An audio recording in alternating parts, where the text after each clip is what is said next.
అప్పగించారో మన జీవితాలను కూడా మనం యేసయ్యకి అప్పగించాలి. మనం అన్నీ అయిపోవాలండి, కానీ ఆ ఆత్మ ఎవరిదైతే యేసయ్యది కనుక మనం తిరిగి ఆ దేవుని దగ్గరికి వెళ్ళాలి. ఈ లోకంలో మనం మన ఆత్మల్ని సాతానికి అప్పగించినట్లయితే మన జీవితాలని వ్యర్థం చేసుకుంటాం. ఈ లోకంలో ఉన్నన్నాళ్ళు మనకి సుఖంగా ఏమైనా జరగచ్చు, కానీ అందరూ అనుకుంటారు చనిపోయిన తర్వాత ఇంకా మనం మన చాప్టర్ ఇంకా క్లోజ్, ఇంకా మనం ఉంటాం అనుకుంటారు, కానీ మన ఆత్మ మాత్రం జీవిస్తుంది.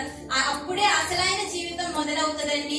ఈ లోకం అంటే మనం ఎన్ని రోజులున్నా చనిపోక మాత్రం తప్పదు, ఏదో రోజు మనం